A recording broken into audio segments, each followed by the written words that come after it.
और इस तरह से ये पूरी आग को हम पूरे भारत में फैलाने का काम करेंगे। मुख्यमंत्री यहाँ एलआई के लोग होंगे एक मिनट, तो मेरी बात अगर सुन रहे होंगे तो यूपी के बलिया में पेपर लीक मामले में गिरफ्तार पत्रकारों की रिहाई और जिलाधिकारी तथा पुलिस अधीक्षक के निलंबन की मांग को लेकर बलिया कलेक्ट्रेट में क्रमिक अनशन पर बैठे जिले के पत्रकारों के समर्थन में आज मैग्सेसे पुरस्कार से सम्मानित संदीप पांडे और पूर्व विधायक सुरेंद्र सिंह पत्रकारों के अनशन स्थल पर पहुंचे। पत्रकार जी, आज पूरे प्रदेश में यह प्रकरण केवल जनपद स्तर का नहीं है। ये निश्चित रूप से आदरणीय पांडे जी ने जैसा, संदीप पांडे जी ने जैसा कहा है, यह पूरे सरकार के संज्ञान में है। और यदि मान के चलिए कि केवल और बलिया का पुलिस अधीक्षक और जिलाधिकारी ही इसमें हम दोषी नहीं कर सकते हैं, सरकार को भी इसमें दोषी नहीं कर सकते। बलिया जनपद के जितने भी प्रतिनिधि हैं वो प्रथमतः वो दोषी है कि इस सही बात को अपने शीर्ष नेतृत्व के यहाँ बलपूर्वक रख करके न्याय दिलाने का स्वभाव उनमें नहीं है। चाहे वो सांसद हो, चाहे वो राज्यसभा के मेंबर हों, चाहे वो प्रतिनिधि हो, चाहे मंत्री हो, उनकी हैसियत नहीं, उनका हिम्मत नहीं कि सही बात भी अपने शीर्ष नेतृत्व को बता सके। और यदि जानकारी है तो उसको अपनी बात को बता करके, दबा करके न्याय दिलवा सके। और भाइयों, आज की जो परिस्थिति चल रही, जैसा कि आदरणीय पांडे जी ने कहा, मैं अपने बलिया की भाषा में कहूँ कि प्रजातंत्र, देश का प्रजातंत्र और एक तरह से नोट और चोट से दबा दिया गया है। कहीं नोट से दबाया जा रहा है, मीडिया मैनेजमेंट, तो ये आप लोग ही बताइए। मैं आप लोगों से ही करता हूँ, अपने आपके भी जो प्रदेश और देश के जो मुखिया लोग हैं, आप जिस भी मीडिया से संबंधित लोग, क्या इन लोगों ने इतना गंभीरता से इस विषय को लिया है? यदि लिया होता तो यह आपका आंदोलन और गति पकड़ लिया होता। इसका मतलब बलिया के पत्रकार जरूर इस पीड़ा से आहत हैं, लेकिन ऊपर के जो लोग हैं, आप यहाँ बलिया में चोट से दुखी हैं, जेल से दुखी हैं, और वो लोग नोट से मैनेज हैं। इसलिए मैं मीडिया के लोगों को भी कहता हूँ कि देश के प्रजातंत्र को यदि बचाना है तो नोट और सत्ता में बैठे हुए लोगों के नोट और चोट दोनों से बच करके निश्चित रूप से जनता के वेदना को स्पष्ट रूप से रख करके और समाज की सेवा की जा सकती है। और इस आंदोलन में मैं तो आप सबको केवल बल देने के लिए आया हूँ। और आदरणीय संदीप पांडे जी, जो एक समाज सुधारक, उच्च कोटि के दार्शनिक और एक साधक व्यक्तित्व है, सामाजिक जीवन के साधक हैं, इनका जो भी, आप सबका जो भी निर्णय होगा, आपके सलाह के अनुसार जो भी आप लोग निर्णय लेंगे, यदि लखनऊ यात्रा करना हुआ और सरकार को घेरने की बात होगी, वो भी किया जा सकता है।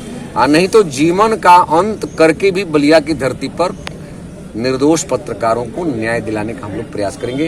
यदि आदरणीय पांडे जी ने जो भी निर्णय आप लेंगे, दूसरा व्यक्ति मैं जरूर होऊंगा जो आपके साथ में 4 कदम चलूंगा और अपने जो भी निर्णय के साथ डटा रहूंगा। यही है। मैग्सेसे सम्मान प्राप्त संदीप पांडे ने क्रमिक अनशन स्थल पर पत्रकारों से बात करते हुए कहा, 3 पत्रकार जो जेल गए हैं वो कभी न कभी तो छूटेंगे, क्योंकि वह निर्दोष है। ये पत्रकारों के सहारे नकल का इतना बड़ा कार्यक्रम नहीं चल रहा है, इसमें बड़े माफिया शामिल है। उस माफिया में विद्यालय, महाविद्यालय के लोग भी हैं, सरकारी अधिकारी भी हैं, और इस पर खेल में इस देश की भ्रष्टाचार की जर्नी जो है वो चुनावी लोकतंत्र है, जिसमें ही चुनाव आयोग द्वारा तय की गई सीमा से ज्यादा पैसा राजनीतिक दलों को चाहिए। चुनाव लड़ने के लिए बड़े दलों को वो इसका मूल कारण है। अगर मीडिया जीवंत नहीं रहेगा तो हमारा समाज स्वस्थ नहीं रह सकता। लेकिन एक ऐसी सरकार आ गई है जो वाहवाही के सिवा कुछ सुनना नहीं चाहती है। उन्होंने कहा कि सरकार पर दबाव बनाने के लिए वो हफ्ते 10 दिन में लखनऊ के लिए पदयात्रा करके सरकार को घेरेंगे या यहीं पर अनिश्चितकालीन धरना शुरू करेंगे। देखिए, मुद्दा बहुत गंभीर और मुद्दा बलिया स्तर का है नहीं, ये मुद्दा बहुत बड़ा है।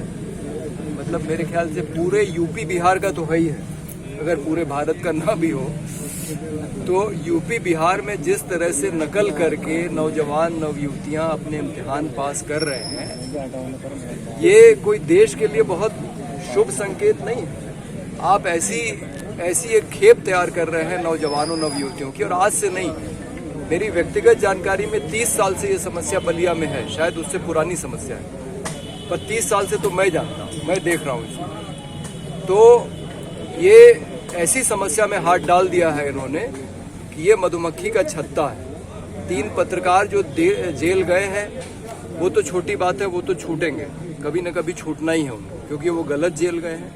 वो निर्दोष हैं। ये पत्रकारों के सहारे इतना बड़ा नकल का जो पूरा कार्यक्रम है नहीं चल रहा है, इसमें बड़े माफिया शामिल हैं। उस माफिया में विद्यालय महाविद्यालय के प्रबंध तंत्र के लोग भी हैं, उसके अलावा लोग हैं और सरकारी अधिकारी भी हैं उसमें।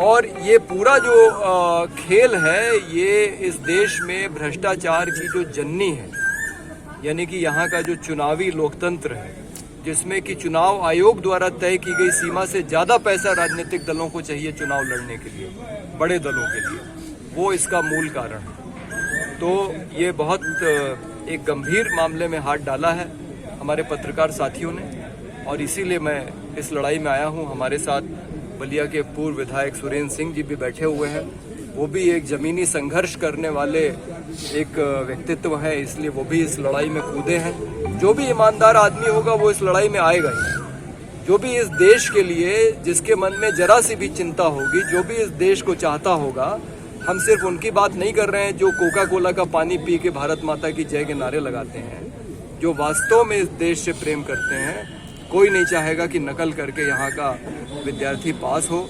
नकल रुकनी चाहिए, लेकिन उसके साथ जो भ्रष्टाचार का पूरा खेल जुड़ा हुआ है और चुनावी राजनीति उससे जुड़ी हुई है, हमें उम्मीद नहीं है कि इतनी आसानी से ये होने वाला है।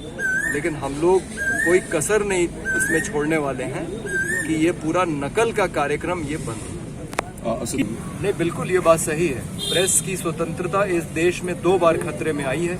एक बार जब इंदिरा गांधी ने आपातकाल घोषित किया था, और जब अरुण शौरी ने इंडियन एक्सप्रेस का पूरा पेज काला छापा था, क्योंकि सरकार की अनुमति के बिना आप कोई खबर ही नहीं छाप सकते थे। और अब जब ये सरकार आई है जो विज्ञापन देके, डरा धमका के अपने खिलाफ कोई खबर नहीं छपने देती, और यहाँ पे यही हुआ है कि नकल माफिया को बचाने के लिए पत्रकारों को जेल भेजा गया है ताकि पत्रकार कोई नकल के बारे में लिखे ना।